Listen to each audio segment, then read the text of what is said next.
Innal hamdalillah nahmaduhu wa nasta'inuhu wa nastaghfiruh wa na'udzu billahi min sururi anfusina wa min sayyiati a'malina may yahdihillahu fala mudhillalah wa may yudlilhu fala hadiyalah.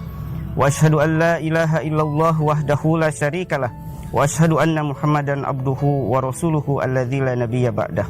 Amma ba'du.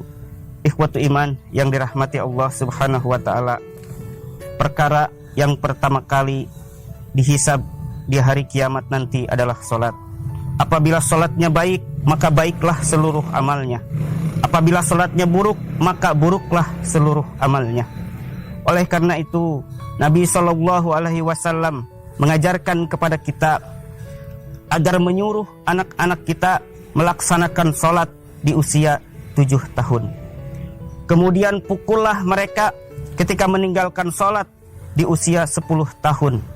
Memukul bukan berarti untuk menyakiti, tetapi memukul untuk mendidik agar kelak ia di kemudian hari tidak meninggalkan salat.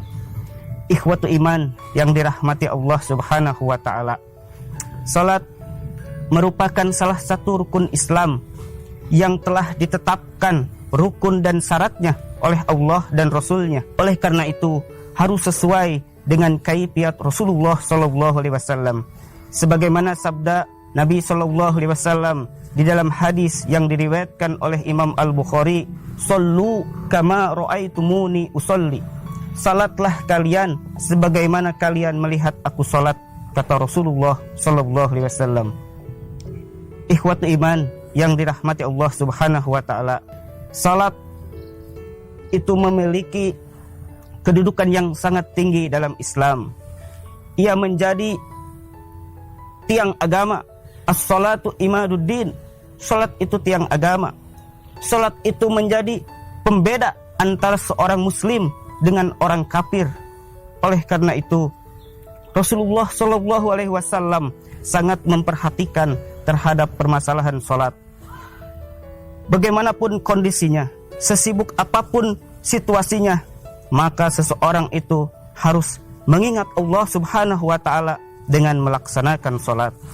Ikhwatu iman yang dirahmati Allah Subhanahu wa taala, ada beberapa keutamaan dan keistimewaan salat.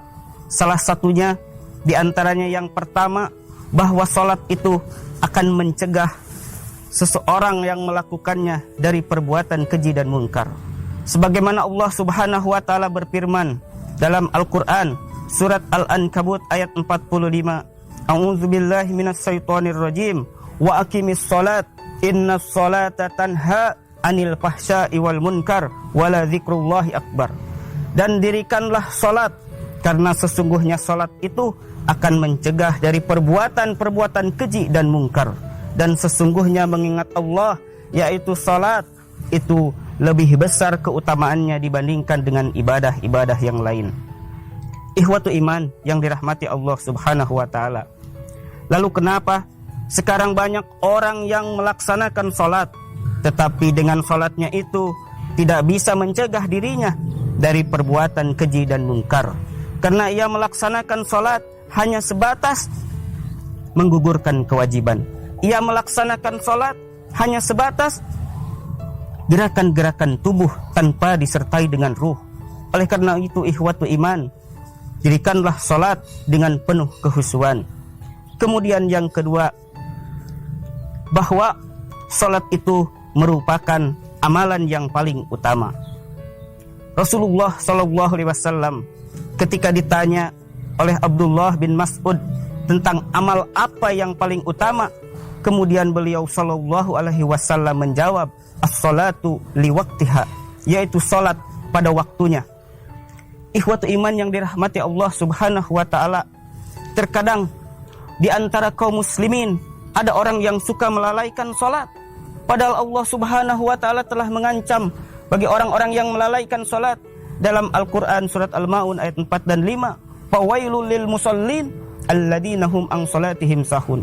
Maka kecelakaanlah bagi orang yang salat, yaitu orang-orang yang salatnya lalai, orang-orang yang menunda-nunda waktu salat, orang-orang yang tidak memperhatikan salat. Kemudian ikhwatu iman yang dirahmati Allah Subhanahu wa taala, yang ketiga, bahwa salat itu akan menghapuskan dosa-dosa bagi orang yang melaksanakannya.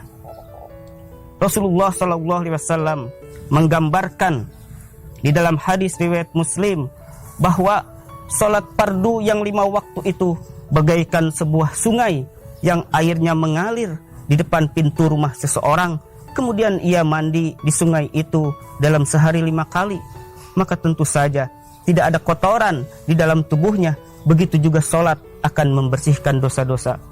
Bahkan dalam riwayat lain disebutkan bahwa setiap langkah kaki kita menuju masjid untuk melaksanakan salat, maka Allah akan hapuskan kesalahan-kesalahannya. Allah akan angkat derajatnya.